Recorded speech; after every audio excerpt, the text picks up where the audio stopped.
அன்பார்ந்த மாணவ செல்வங்களே வணக்கம். 6ஆம் வகுப்பு கற்பது தமிழ். இன்றைக்கி பார்க்க போகிறது என்ன அப்படின்னா, இயல் 2 2ஆம் பருவத்தில் இருக்கக்கூடிய இயல் 2. முன்பு பார்த்தோம் கவிதை பேழை, ஆசாரக்கோவை, பெருவாயின் முள்ளியாரை பற்றி அவருடைய குறிப்புகளும் நூல் பாடலுடைய பொருளும் பார்த்தோம். அடுத்தது கவிதை பேழை, கண்மணியே கண்ணுறங்க, தாலாட்டி எப்படி குழந்தைய பாடுவாங்க அம்மா அப்படின்னு சொல்லிட்டு அதை பார்த்தோம். 3 நாட்டு அரசர்களின் பெருமைகளை பற்றியும் அது எப்படிலாம் சீராட்டுவாங்கிறது சொல்லியிருந்தோம். அடுத்து இன்றைக்கி நான் பார்க்க போகிறது என்ன அப்படின்னா, உரைநடை உலகம்.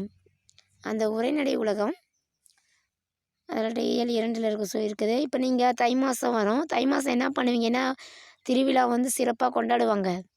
உங்களுக்கு தெரியுங்கள எல்லாத்துக்கும். நீங்கள் எல்லாரும் வீட்டில் என்ன பண்ணுவீங்க, தை மாதம் அப்படின்னு சொன்னாவே பொங்கல் தான் சொல்லுவோம். சரிங்களா? பொங்கல் வைப்போம் வீட்டில். யாரும் பொங்கல் வைப்பீங்க இல்லை அதை பற்றி தான் நம்ம இன்றைக்கி பார்க்க போகிறோம். தமிழருடைய விழா, எல்லாரோடையும் விரும்பி கொண்டாடுவது என்ன, தமிழருடைய விழா, அதான் பொங்கல் திருநாள். அந்த தமிழருடைய பெருவிழா என்ன அப்படிங்கிறத இன்றைக்கி பார்க்குறோம். இன்றைக்கி தலைப்பு என்ன அப்படின்னா, தமிழர் பெருவிழா. அவர்கள் நுழையும் முன் விரும்பி கொண்டாடுவது விழா எனப்படும். எல்லாருமே மக்கள் விரும்பி கொண்டாடும் விழா தான் இங்கே சொல்கிறோம். அதில் உறவுகள் ஒன்று கூடி கொண்டாடும் விழாக்கள் மனதிற்கு மகிழ்வை தரும், மனிதரிடையே ஒற்றுமையை வளர்க்கும். தமிழரின் நாகரிகம், வீரம் ஆகியவற்றை எடுத்துக்காட்டும் வகையில் பல விழாக்கள் கொண்டாடப்படுகின்றன. விழாக்கள் நமது பண்பாட்டை அடுத்த தலைமுறையினருக்கு கொண்டு சேர்க்கின்றனர். தமிழருக்கே உரிய சிறப்பான விழாவை பற்றி அறிவோம் வாருங்கள். இப்போ ஒவ்வொரு விழாவும் சொல்கிறாங்க அப்படின்னா, தமிழருடைய ஏன் எடுத்துக்காட்டுது அப்படின்னா, ஒற்றுமையை எடுத்துக்காட்டுது. மனிதர்களிடையே ஒற்றுமை, நாகரிகத்தை, வீரத்தையும் எடுத்துக்காட்டும். காலையில் நடக்கும்னு சொல்லுவாங்கள்ல, அது வீரத்தை எடுத்துக்காட்டும். அந்த விழாக்களுடைய பண்பாடு தலைமுறையாக அந்த விழாக்கள் கொண்டாடுகிறாங்க. அதை தான் நம்ம இங்கே பார்க்க போகிறோம்.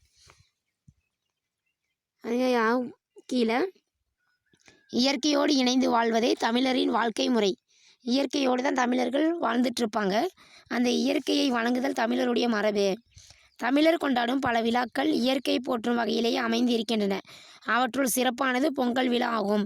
இது தமிழர் திருநாள் என்று போற்றப்படுகிறது. இன்றைக்கி நம்ம பார்க்குறோம் அப்படின்னா, மனிதன் என்ன பண்ணுறான் அப்படின்னா, காலங்காலமாக இயற்கையை தான் வழிபடுவான். சூரிய பகவான் நம்ம கும்பிட்றோமில்ல, காலையில் வழிபாடு பண்ணுறோமா, அது மாதிரி இயற்கையை போற்றி வணங்கி அவற்றுள் சிறப்பானது விழா என்னன்னா பொங்கல் விழா. அந்த பொங்கல் விழாவை என்னன்னு சொல்லுவாங்களாம், தமிழர் திருநாள் அப்படின்னு சொல்லுவாங்க. இது ஒரு 4 நாட்கள் நடைபெறும் இந்த பொங்கல் விழா. பாருங்க, கதிரவனுக்கு நன்றி கூறி சிறப்பு செய்யும் விழா பொங்கல் விழா. யாருக்கு சிறப்பு செய்வாங்க? கதிரவனுக்கு சிறப்பு செய்யக்கூடிய விழா தான் பொங்கல் விழா. உழவர்கள் என்ன பண்ணுவாங்கன்னா, ஆடித்திங்களில் விதை விதைப்பாங்க, தைத்திங்கள் அறுவடை செய்து பயன்பெறுவாங்க. அந்த தைத்திங்கள் முதல் நாள் தான் பொங்கலிட்டு வழிபடுவாங்க. தை மாதம் தைத்திங்கள் முதல் நாள் பொங்கல் திருவிழாவாக கொண்டாடுவாங்க. இத்திருவிழாவை பாருங்கள், அறுவடை திருவிழா அப்படின்னு சொல்லுவாங்க. அந்த சமயத்தில் பாருங்கள், அன்னை பசுமையான அன்னை ஆடை உடுத்தினா இந்த இயற்கைக்கு என்ன பண்ணுவாங்க, அப்போ மாடுலாம் இருக்குங்களா, இந்த மாட்டுக்கெல்லாம் ஆடை உடுத்துவாங்க. சரிங்களா? அடுத்தது அந்த நிறங்கள் பூசுவாங்க. மாட்டுக்கெல்லாம் கொம்புலாம் இருக்குமில்ல, பல வண்ண நிறங்கள் சூடி இருப்பாங்க. காயும் கனியும் கரும்பு எங்கு பார்த்தாலும் விளைந்து காட்சி தருகும். இங்கே எல்லாமே காய்கனிலாம் அதிகமாக இருக்கும். அப்போ உழவர்கள் இயற்கையும் தம்முடன் உழைத்து என்ன பண்ணுறாங்க, கால்நடைகளின் நாளை நன்றி தெரிவித்து மகிழ்கின்றனர். அப்போ கால்நடைக்கு நன்றி தெரிவிக்கிறாங்க. எப்படின்ட்டு இந்த விழாவை தான் உழவர் திருநாள் அப்படின்னு சொல்கிறாங்க. அந்த பொங்கல் திருநாளை எத்தனை நாள் நடைபெறும் அப்படின்னா, 2 நாட்கள் முதல் 4 நாட்கள் வரை கொண்டாடப்படுகிறது. அது வட்டாரத்திற்கு வட்டாரம் ஒவ்வொரு இதுவும் மாறுபட்டு இருக்கும். இப்போ போகி திருநாள் எதற்காக கொண்டாடுறாங்க, ஏன் கொண்டாடுறாங்க அப்படின்னு சொல்லுவாங்க. இப்போ மார்கழி மாதத்தில் கடைசி நாள் தான் போகி நாள். இப்போ மார்கழி மாதங்கள்ல இந்த மாதம், அப்போ மார்கழி மாதம் கடைசி நாள் போகி அப்படின்னு போகி பண்ணின்னு சொல்லுவாங்கள்ல. அப்போ போகி திருநாள் பாருங்கள், பழையன கழிதலும் புதியன புகுதலும் என்பது ஆன்றோர் மொழி அப்படின்னு சொல்லுவாங்க. பழையன கழிதலும் புதியன புகுதலும் அப்படின்னா நன்னூலுடைய நூற்பா சொல்லுவாங்க. நன்னூல் நூற்பா 462, அதில் ஆன்றோர் மொழி. அப்போ வீட்டில் என்ன பண்ணுவாங்க, வீட்டில் உள்ள பயனற்ற பொருளை இல்லை தேவையில்லாத பொருளை எடுத்து அதில் அதை நீக்கி விட்டு வீடெல்லாம் சுத்தம் பண்ணுவாங்க. இப்போ வெள்ளை அடிப்புன்னு சொல்லுவாங்களா, கலர் அடிப்பாங்க, பெயிண்ட் அடிப்பாங்கன்னு, அது மாதிரி சுத்தம் செய்வாங்க. அந்த திருநாளை தான் போகி திருநாள்னு சொல்லுவாங்க. மார்கழி மாதத்தில் இறுதி நாள் கொண்டாடப்படுகிற விழா தான் போகி திருநாள். அப்போ தை மாதம் முதல்ல என்ன பண்டிகை வருது? போகி பண்டிகை வரும். வீடெல்லாம் சுத்தம் பண்ணுவாங்க. அந்த இதை என்ன பண்ணுவாங்க, எல்லாமே வீடு ஒவ்வொரு வீட்லேயும் பாருங்கள், வெள்ளை அடிப்பாங்க, கலர் பெயிண்ட் அடிப்பாங்க. ட்ரெஸ் எல்லாம் இருந்துச்சு அப்படின்னா அதை என்ன பண்ணுவாங்க, எரிச்சு விடுவோம், பழசெல்லாம் எரிச்சு விட்ருவாங்க. அது மாதிரி கொண்டாடுவாங்க. அடுத்து பொங்கல் திருநாள். அடுத்த நாள் தை மாதத்தின் முதல் நாள் பொங்கல் திருநாள். அப்போ முதல் நாள் என்ன பண்ணுவாங்க, பொங்கல் திருநாள் கொண்டாடுவாங்க. இத்திருநாளில் என்ன பண்ணுவாங்க, வாசலில் வண்ண கோலமிடுவர். அப்படின்னா கோலமிடுவாங்க, கலர் கலராக போட்டு என்ன பண்ணுவாங்க, கோலமிடுவாங்க. மாவிலை அப்படின்னா மாங்காய் மரம் கேள்விப்பட்டிருக்கீங்களா, மாமரம். அந்த மாமரத்தில் தோரணம் கட்டுவாங்க. அடுத்தது புது பானைன்னு சொல்லுவாங்களே, பானை வைப்பாங்கண்ணே, அந்த புது பானையில் அரிசி புதுமையானங்கிற பச்சரிசின்னு சொல்லுவாங்கள்ல, அந்த பச்சரிசி, வெல்லம், முந்திரி, நெய் சேர்த்து என்ன பண்ணுவாங்க, பொங்கல் இடுவாங்க. பொங்கலுக்கு என்னென்ன போடுவாங்கன்னு தெரியுமில்ல உங்களுக்கு? அரிசி இருக்கணும், வெல்லம் இருக்கணும், முந்திரி, நெய் அதெல்லாம் இருந்தால் தான் பொங்கல் நல்லாயிருக்கும். புது பானையில் பொங்க வைக்கணும். இருக்கிற அண்டா குண்டாலாம் பொங்க வைக்கக்கூடாது, சரிங்களா? அப்போ பொங்கல் என்பதற்கு பொங்கி பெருகி வருவது பொருளாம். இப்போ பொங்கல்னு சொல்கிறோமா, அந்த பொங்கலை என்ன சொல்லுவாங்க, பொங்கி பெருகி வருவது என்று தான் பொங்கல். அந்த பொங்கலை பொங்கி வரும் வேலையில் தான் நாம் என்ன சொல்லுவோம், பொங்கலோ பொங்கல் அப்படின்னு சொல்லி பாடுவீங்க தானே, அதை தான் இங்கே சொல்கிறாங்க. அதை பொங்கி வருவதனால தான் பொங்கலோ பொங்கல் அப்படின்னு சொல்லி ஒலி சத்தம் அப்படி அந்த ஒலி எழுப்புவது தான் சொல்லுவாங்க. அந்த பொங்கல் பொங்கி வருவது போல் வாழ்வில் என்ன பண்ணுறோம், மகிழ்ச்சியும் பொங்கி பெருகும் என்பது மக்களுடைய நம்பிக்கை. எப்படி அதாவது பொங்கல் பொங்குனுச்சு அப்படின்னா எந்த பக்கம் பொங்கல் பொங்குது அது அப்படிங்கிறத ஒரு அறிகுறி முன்னோர்கள் ஒரு சொல்லியிருப்பாங்க. இந்த பக்கம் பொங்கினா நல்லது அப்படின்னு சொல்லி ஒரு சகுனம் மாதிரி பார்த்து வச்சிட்டு இருப்பாங்க ஒரு சிலர். அதை பார்ப்பாங்க, எல்லாருமே பார்ப்பாங்க. இப்போ ஒரு கடவுளுக்கு பூஜை பண்ணுறோம் அப்படின்னு சொன்னோம்னா பொங்கல் எந்த பக்கம் பொங்குது அப்படின்னு சொல்லி பார்க்கணும் அப்படின்னு சொல்லுவாங்க. அது மக்கள் மனதில் இருக்கக்கூடிய ஒரு நம்பிக்கை.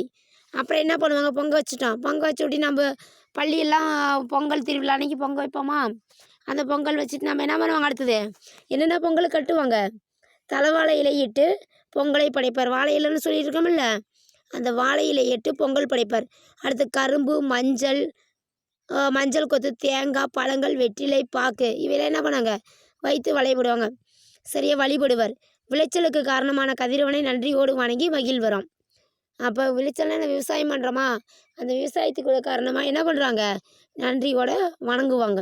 சர்க்கரை பொங்கலை அனைவரும் என்ன பண்ணுவாங்க, ஒன்று மகிழ்வர். சாப்பிட்டு முடிச்சுட்டுலாம் பொங்கலை சாப்பிடுவீங்க தானே, அதான் இங்கே சொல்கிறாங்க பாருங்கள். மேலே தெரிந்து தெளிவோன்னு இருக்கும். வாழ்க்கைக்கு வளம் தரும் மலைக்கடவுளை வழிபடும் நோக்கில் அக்காலத்தில் போகி பண்டிகை இந்திர விழாவாக கொண்டாடப்பட்டது. அந்த காலத்தில் சொல்லியிருந்தாங்களாம், போகி பண்டிகை இந்திர விழாவாக கொண்டாடப்படுகிறது அப்படின்னு சொல்லியிருக்கிறாங்க. அடுத்தது என்ன பொங்கல் சொல்கிறோமா, இங்கே கீழே பாருங்கள், தெரிந்து தெளிவோம். தை முதல் நாளில் திருவள்ளுவர் ஆண்டு தொடங்குகிறது. தை மாதம் 1ஆம் ஆண்டு அப்படின்னா திருவள்ளுவர் ஆண்டு அப்படின்னு சொல்லுவோம். அதில் 2ஆம் நாள் தான் திருவள்ளுவர் நாளாக கொண்டாடப்படுகிறது. அப்போ தை மாதம் அப்படின்னா 2ஆம் நாள் என்ன நாளாக கொண்டாடப்படுகிறது அப்படின்னா ஒரு மதிப்பெண்கள் திருவள்ளுவர் நாளாக கொண்டாடப்படுகிறது அப்படின்னு சொல்லி ஒரு மதிப்பெண் கேட்பாங்க, தெரிஞ்சுக்குங்கள். அடுத்து வருங்க மாட்டுப்பொங்கல். இப்போ மாட்டுப்பொங்கல் எப்படி வைப்பாங்க அப்படின்னு சொல்லி, உங்கள் வீட்டில் மாடு இருக்கும், ஒவ்வொரு மாட்டு செல்வம் அந்த இதெல்லாம் என்ன பண்ணுவாங்க அப்படிங்கிறது உங்களுக்கு தெரியும். ஒரு சிலர்லாம் அந்த மாட்டுப்பொங்கல் எப்படிங்கிறதே தெரியாது. அதில் பாருங்கள், பொங்கல் அடுத்த நாள், இப்போ போகி திருநாள் ஃபஸ்ட்டு கொண்டாடுவோம் முதல் நாள். அடுத்தது பொங்கல் திருநாள் பொங்கல் வைப்பாங்க. அதுக்கடுத்து தான் மாட்டுப்பொங்கல் வரும். 4 நாள் பண்டிகை வரதுனால ஒவ்வொரு நாளைக்கும் ஒவ்வொன்று செய்வாங்க. அப்போ மாட்டுப்பொங்கலுக்கு அடுத்த நாள் என்ன பண்ணுவாங்க, பொங்கலுக்கு அடுத்த நாள் மாட்டுப்பொங்கல்னு சொல்லுவோம். அந்த மாட்டுப்பொங்கல் உழவர்கள் செல்வமாக மதிக்கப்படுகின்றன. உழவர்கள் இருப்பாங்க, சரிங்களா? அந்த உழவர்களுக்கு மிகவும் பிடித்தமான ஒன்று என்னது, மாடுன்னு சொல்லுவோம் இல்லை, பசு மாடு. அந்த மாட்டுலாம் எல்லா மாடுமே, ஆடு இருக்கும், மாடு இருக்கும், பசு மாடு இருக்கும், காளை மாடு, எல்லா மாட்டையும் என்ன பண்ணுவாங்க, குளிப்பாட்டி விடுவாங்க, குளிச்சு விடுவாங்க, பொட்டு வைப்பாங்க. அந்த செல்வம் தான் இங்கே சொல்கிறோம். உழவுக்கும் உழவருக்கும் உற்ற துணையாய் மாடுகள் விளங்குகின்றன. அவற்றிற்கு நன்றி செலுத்தும் வகையில் மாட்டுப்பொங்கல் கொண்டாடப்படுகிறது. அவற்றிற்கு நன்றி செலுத்தும் வகையில் தான் மாட்டுப்பொங்கல் கொண்டாடப்படுகிறதுன்னு சொல்கிறோம். இப்போ மாட்டுப்பொங்கல் மாடுகளை எல்லாம் என்ன பண்ணுவாங்க, நீராடுவாங்க. மாடுகளை நீராடுவாங்கன்னா என்ன, குளிப்பாட்டுவாங்க, குளிச்சிக்குவாங்கன்னு சொல்லி நீங்களாம் ஒவ்வொரு நாளும் குளிச்சிக்கிறீங்க தானே. அதுபோல் மாணவர்கள் எப்படி நீங்கள் இருக்கிறீங்களோ அதுபோல் மாடுகளுக்கு என்ன பண்ணுவாங்க, குளிப்பாட்டுவான்னு சொல்லுவாங்க, நீராடுவார். அதாவது அடுத்து கொம்புகளாக சீவி வண்ணங்கள் தீட்டுவார். மாட்டு கொம்பு இருக்குங்களா, அந்த கொம்புகளாக சீவி சாயம் அடிப்பாங்க. அந்த மாட்டு கழுத்தில் என்ன பண்ணுவாங்க, மணி போட்டு கட்டுவாங்க. மணி ஆடுங்களாம் உங்களுக்கு ஒரு சில மாடுக்கெலாம் பாருங்க மணி கழுத்தில் இருக்கும், கட்டி விட்டுருவாங்க. அது போகக்குள்ள சவுண்டு கேட்டுக்கிட்டே போகும், ஒளியை சத்தம் எழுப்பும். அடுத்து அந்த கொம்புக்கு மேலே என்ன பண்ணுவாங்க, பூ சூடுவாங்க. சரி, பூ சூடி பூவும் தலையும் சூட்டுவார்கள். அடுத்தது என்ன பண்ணுவாங்க, மஞ்சள் குங்குமம்லாம் இடுவாங்க. மஞ்சள் குங்குமம்லாம் தலையில் வச்சு பொட்டு வைப்பாங்க. அதுக்கு அடுத்தது பொங்கல் வச்சு விட்டு தேங்காய் பழம்லாம் வாங்கி வெற்றிலை பாக்கு எல்லாம் என்ன பண்ணுறாங்க, பலவற்றை படைத்து மாட்டுக்கு வழிபடுவாங்க. மாட்டுப்பொங்கல் நாளிலோ அதற்கு அடுத்த நாளிலோ சில ஊர்களில் மஞ்சு விரட்டு நடைபெறும். மாட்டுப்பொங்கல் நாளே வைப்பாங்க, அதுக்கு அடுத்த ஒரு சில ஊரில் மஞ்சு விரட்டு நடைபெறும். அந்த மஞ்சு விரட்டுகளை என்ன பண்ணுறாங்க அப்படின்னா, மாடுகளை அடக்கி தழுவும் வீர விளையாட்டு தான் மஞ்சு விரட்டு அப்படின்னு சொல்லுவாங்க. இவ்விளையாட்டை மாடு பிடித்தல் ஜல்லிக்கட்டு ஏறுதழுவுதல் என அழைக்கிறாங்க. பாருங்க, திருவள்ளுவர் பொது ஆண்டுக்கு முன்பு, இந்த அப்படின்னு சொன்னால் பொது ஆண்டுக்கு முன்பு 31 பிறந்தவர். ஆனால் திருவள்ளுவர் ஆண்டை கணக்கிட நடைமுறைக்கு ஆண்டு என்ன பண்ணோம், 31 கூட்டி போட்டோம் அப்படின்னா இப்போ நடைபெறுகிற ஆண்டையும் இப்போ இதில் எடுத்துக்காட்டு கொடுத்துருக்குறாங்க. 2018 கூட்டல் 31 அப்படின்னு சொல்லி கொடுத்தாங்க. 2049 கொடுத்துருக்குறாங்க. அப்போ இந்த வருடத்தையும் இந்த 39 என்ன பண்ணிக்கணும், கூட்டி போட்டிங்க அப்படின்னா அந்த ஆண்டுகள் கணக்கு வரும். அடுத்து என்ன பொங்கல் அப்படின்னா காணும் பொங்கல். பொங்கலுக்கு மாட்டுப்பொங்கல் அடித்து என்ன பண்ணுவாங்க, காணும் பொங்கல்.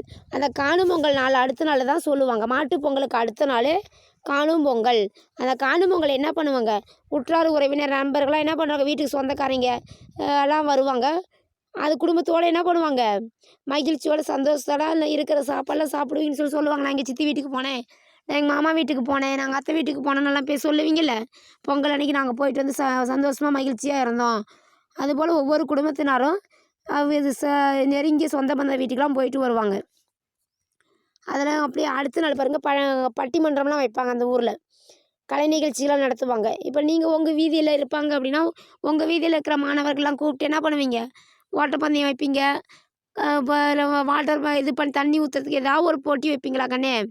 அதுபோல் அங்கே எல்லாம் என்ன பண்ணுவாங்க, நாற்காலி போட்டிலாம் வைக்கிற மாதிரி அங்கே ஒவ்வொரு ஊர்லேயும் இது மாதிரி ஒவ்வொரு கிராமத்து சைடும் சரி ஒவ்வொரு இடத்துக்கு இடம் மாறுபட்டு இருக்கும். போட்டிகள்லாம் வச்சுருப்பாங்க. அப்போ விளையாட்டு போட்டிகள் நடத்திட்டு வருவாங்க. பெற்றோர்களுக்கு என்ன பண்ணுவாங்க, பரிசு பெற்றோருக்கு அங்கெல்லாம் யார் முதல் பரிசு, 2ஆம் பரிசு யார் அப்படின்னு ஒவ்வொருத்தருக்கும் பரிசு கொடுப்பாங்க. அந்த இயற்கையின் உழைப்பையும் நன்றி உணர்வு பண்பாடு ஆகியவற்றை போற்றும் விழாவே பொங்கல் விழா. பொங்கல் விழா எதனால் கொண்டாடப்படுகிறது அப்படின்னு சொன்னால், அதெல்லாம் நான் எல்லாத்துக்கும் ஒரு இயற்கையை பற்றி இருக்கும், அவருடைய உழைப்பு இருக்கும், நன்றி உணர்வு இருக்கும், பண்பாடு கலாச்சாரம்லாம் இருக்கும். அந்த விழாவில் இது எல்லாத்தையும் கலந்து தான் பொங்கல் விழான்னு சொல்லிட்டு அந்த உலகம் எங்கே படுற தமிழருடைய திருநாளே பொங்கல் திருநாள் தான். அதை மகிழ்ச்சியாக வரவேற்கணும், கொண்டாடணும் அப்படின்னு சொல்கிறோம்.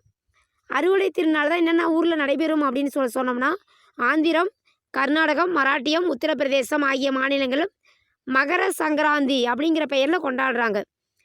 அறுவடை திருநாள்னு சொல்லிட்டு என்னென்ன ஊரில் கொண்டாடணும், ஆந்திரம், கர்நாடகம், மராட்டியம், உத்தரப்பிரதேசம் ஆகிய மாநிலங்களில் மகர சங்கராந்தி என்ற பெயரில் கொண்டாடப்படுகிறது. பஞ்சாப் மாநிலத்தில், இப்போ பஞ்சாப் மாநிலம் கேள்விப்பட்டிருக்கிறீங்களா, ரொட்டிக்கெலாம் ஃபேமஸான கோதுமைலாம் இருக்கும், ரொட்டிலாம் போடுவாங்கள்ல, சப்பாத்திலாம், அதில் லோரி அப்படிங்கிற பெயரில் கொண்டாடுறாங்க. லோரி. குஜராத், ராஜஸ்தானில் மாநிலங்களை உத்ராயன் அப்படிங்கிற பேரில் கொண்டாடுறாங்களாம். உத்ராயன், சரிங்களா, புரிஞ்சுதுங்களா, உத்ராயன். இது மாதிரிலாம் ஒவ்வொரு நாளுக்கும் ஒவ்வொரு ஊருக்கும் ஒவ்வொரு சிறப்புகள் உண்டு.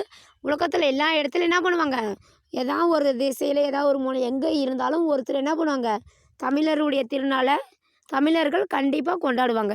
தமிழர்கள் எங்கே சென்றாலும் எந்த ஊருக்கு போனாலும் தமிழர்கள் என்ன பண்ணுவாங்க, பொங்கல் திருநாள் என்று பொங்கல் வைப்பாங்க. அப்போ உங்கள் ஊரில் என்னென்ன விளையாட்டு நடைபெறுகிறது, என்னென்ன விளையாட்டில் யாராருக்கெல்லாம் என்னென்ன பண்ணியிருக்கிறீங்க, தமிழகத்தில் ஏறுதழுவு நிகழ்ச்சிலாம் எங்கே நடைபெறுகிறது அப்படின்னு சொல்லிட்டு சொல்லுவாங்க. அடுத்தது பாருங்கப்பா, ஒரு மதிப்பெண் கொடுத்துருக்குறாங்க சரியான விடைன்னு சொல்லிட்டு. கதிர் முதல் கேள்வி, கதிர் முற்றியதும் டேஸ் செய்வர். அப்போ கதிர் முற்றியதும் என்ன செய்வாங்க? அறுவடை செய்வர். அறுவடை செய்வர். இரண்டாவது கேள்வி, விழா காலங்களில் வீட்டின் வாயிலில் மாவிலையால் டேஸ் கட்டுவர். என்ன கட்டுவோம்? தோரணம். பாருங்க. மூணாவது கேள்வி, பொங்கல் கூட்டல் அன்று என்பதனை சேர்த்து எழுத கிடைக்கும் சொல். என்ன சொல்லுவாங்க? பொங்கல் அன்று. பொங்கல் அன்று. போகி பண்டிகை எனும் சொல்லை பிரித்து எழுத கிடைப்பது. போகி பண்டிகை இப்போ இருக்குங்களா? அப்போ என்ன பண்ணணும்? நம்ம இப்போ எடுத்துகிட்டு போகி கூட்டல் பண்டிகை. பழையன கழிதலும் டேஸ் புகுதலும். இங்கே என்ன கொடுத்துருப்பாங்க? புதியன புகுதலும். அடுத்த கேள்வி பாருங்கள், ஆறாவது கேள்வி, பச்சை பசேல் என்று வயலை காண இன்பம் தரும் அப்படின்னு சொல்லி ஒரு பாடல் வரிகள். பட்டுப்போன மரத்தை காண டேஸ் தரும். பட்டுப்போன மரத்தை காண என்ன வரும்? துன்பம், கஷ்டம் வரும் அப்படின்னு சொல்லுவாங்க. அடுத்து பாரு, சொற்றொடரை அமைத்து எழுதுக. பொங்கல்.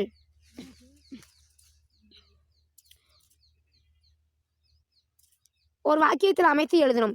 இப்போ பொங்கல் அப்படின்னு சொன்னால் தை மாதத்தின் முதல் திருநாள். முதல் நாள் என்ன சொல்லுவாங்க? பொங்கல் திருநாள் அப்படின்னு சொல்லி எழுதலாம். தை மாதத்தின் முதல் நாள் பொங்கல் திருநாள். அடுத்து செகண்ட், செல்வம். மாடு என்னும் சொல்லுக்கு செல்வம் என்னும் பொருளும் உண்டு அப்படிங்கிறத வாக்கியத்தில் அமைத்து எழுதலாம். அடுத்து மூன்றாவது பாருங்க, பண்பாடுன்னு இருக்கும். பண்பாடு, இயற்கை கடவுளாக வணங்குதல் தமிழர் பண்பாடு அப்படின்னு சொல்லலாம். அடுத்து பாருங்க, போகி பண்டிகை எதற்காக கொண்டாடப்படுகிறது அப்படின்னா, நான் சொன்னேன் ஏற்கனவே, மார்கழி மாதத்தின் இறுதி நாள் தான் போகி பண்டிகைன்னு சொல்கிறாங்க. அந்த பழையன கழிதலும் புதியன புகுதலும் சொல்கிறோமா, அது ஆண்டோர் மொழி. இதுதான் போகி பண்டிகை. வீட்டை தூய்மை செய்யணும்னு சொல்கிறாங்க. அடுத்த கேள்வி, உழவர் ஏன் மாடுகளை நன்றி செலுத்துகின்றனர் அப்படின்னா, உழவர்கள் உழவருக்கும் உற்ற துணையாய் மாடுகள் விளங்குகின்றன. அவற்றிற்கு நன்றி செலுத்தும் வகையில் மாட்டுப் பொங்கல் கொண்டாடப்படுகிறது அப்படின்னு சொல்லலாம். அது சிறுவினா கொடுத்துருக்குறாங்க. காணும் பொங்கல் அப்படின்னா, அந்த காணும் பொங்கல் என்னென்னா, மாட்டுப் பொங்கலுக்கு அடுத்த நாள் காணும் பொங்கல்னு சொல்லுவோமா. உற்றார் உறவினர்கள் குடும்பத்தினர் வந்து மகிழ்வர் அப்படின்னு சொல்கிறோமில்ல. பட்டிமன்றம் நடக்கும், விளையாட்டு நடக்கும் அப்படின்னு சொல்லியிருக்கிறோம். இதை வந்து சிறுவினாவாக எடுத்து எழுதிக்கிங்க. பாடலில் கொடுத்துருக்குறாங்க. சிந்தனை வினா 2, பொங்கல் விழாவின் போது உங்கள் ஊரில் என்னென்ன நிகழ்வுகள் நடைபெறுகிறது அப்படின்னா, உங்கள் ஊரில் என்னென்ன போட்டி நடக்கும் அதை நீங்கள் என்ன வேணாலும் எடுத்து எழுதலாம். எழுத்துப்பிழை இல்லாமல் எழுதலாம். இப்போ கோல போட்டி நடக்கும், சைக்கிள் ஓட்ட போட்டி நடக்கும், ஓட்டப்பந்தயம் நடக்கும், இசை நாற்காலி நடக்கும், கபடி கலை நிகழ்ச்சிகளாக இருக்குங்கிறத எழுத்துப்பிழை இல்லாமல் எழுதி கொள்ளலாம். அடுத்த கேள்வி, காணும் பொங்கல் எவ்வாறு மக்களிடையே ஒற்றுமையை வளர்க்கிறது அப்படின்னு சொன்னால், அது என்ன, காணும் பொங்கலால் உறவினர்கள் என்ன பண்ணுறாங்க, நண்பர்கள் ஒரு பேசிக்கொள்ள முடிகிறது. பெரியவர்கள் ஆசீர்வாதம் வாங்குகிறாங்க அப்படின்னு உங்களுடைய தெரிஞ்ச கருத்துக்களை என்ன பண்ணலாம், எழுதலாம். ஆயிரக்கணக்கானோர் ஒன்று சேர்ந்து விளையாடுறாங்க, ஜாதி மத வேறுபாடின்றி பொங்கல் வந்து கொண்டாடுறோம் அப்படிங்கிறத இங்கே ஒரு வாக்கியமாக எடுத்து எழுதி சென்டென்ஸாக எடுத்து ஒரு பேராகிராஃப் மாதிரி எடுத்து எழுதிக்கலாம். இப்போ தமிழருடைய திருநாளை என்ன கொண்டாடுறோம் அப்படின்னா, மறக்க முடியாத நாள் தான் பொங்கல். எத்தனை பண்டிகை வந்தாலும், தீபாவளி கூட இருந்தால் அப்படின்னு சொன்னாலும் பொங்கல் திருநாளை சிறப்பாக கொண்டாடிக்கிறோம். இப்போ நான் அடுத்த டைம் பொங்கல் தை மாதம் வரும். அந்த தை மாதம் நீங்கள் கொண்டாடுவீங்கள்ல, அப்போல்லாம் அப்போ உங்களுக்கே தெரியும் எப்படி பொங்க வைக்கிறது அப்படின்னு சொல்லி உங்கள் அம்மா வச்சு கொடுப்பாங்க. நீங்கள் பொங்கல் சாப்பிடுங்க. சரிங்களா மாணவர்களே? இப்போ இந்த பாடம் என்னென்னு அப்படின்னா, தமிழர் பெருவிழா என்னென்னா பொங்கல் விழா தான் தமிழருடைய திருநாளாக சொல்கிறோம். இதில் என்ன கொடுத்துருக்குறாங்க அப்படின்னா, போகி திருநாள், பொங்கல் திருநாள், மாட்டுப்பொங்கல், காணும் பொங்கல் இவற்றை பற்றி சொல்லியிருந்தோம். புரிஞ்சிருக்கோம். நன்றி மாணவர்களே. வணக்கம்.